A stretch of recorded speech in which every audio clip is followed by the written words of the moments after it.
The Ring of Nui. You'd never heard of such an artifact, but couldn't help but remember the ring Iana had given Lucius as a symbol of their love. True, that was long before they'd received the powers they were known for. But it was Iana who'd received the powers of Nui and become the goddess during the expedition. Perhaps when they'd entered the mythical garden, the birthplace of the world.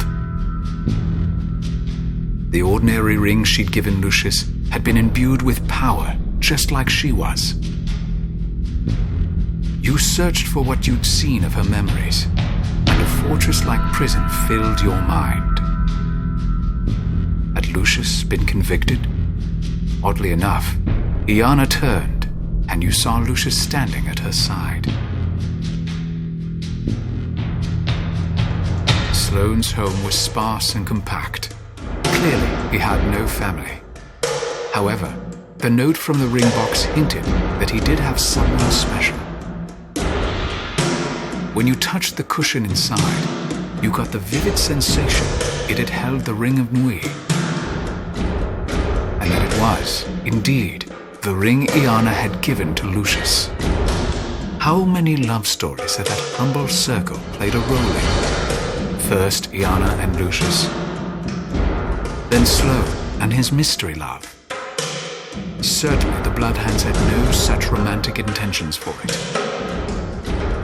You combed Iana's memories, but again saw no reference to the Bloodhounds. There was no hint at why the ring would be valuable to anyone but lovers either.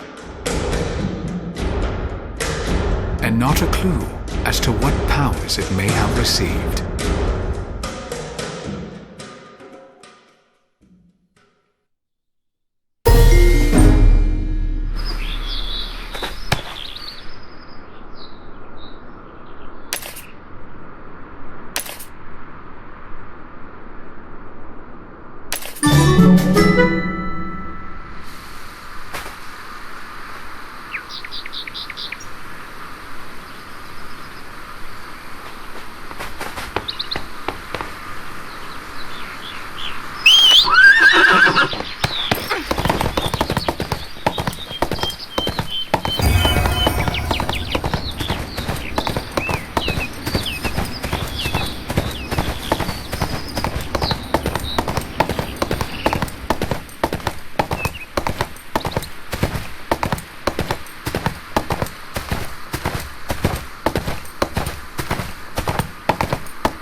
The Castigant ruins were a frequent and popular subject for any bard with his salt. Many bards had recast the story as a morality tale about respecting one's betters. But the best version simply presented the story as it was, without extraneous embellishment. Though the Crescent Throne was weaker now, its power had once been vast. A noble had declared himself to be a rival king and built a grand castle to legitimize himself. After a series of intrigues, during which he claimed vast swaths of land and raised taxes, his forces were easily crushed by the Crescent Throne proper. The notoriously bloody battle had turned the soil to crimson mud. Hoping to prevent future uprisings, the Crescent Throne had wanted to set an example. It was no wonder some spirits would be tortured enough to keep wandering.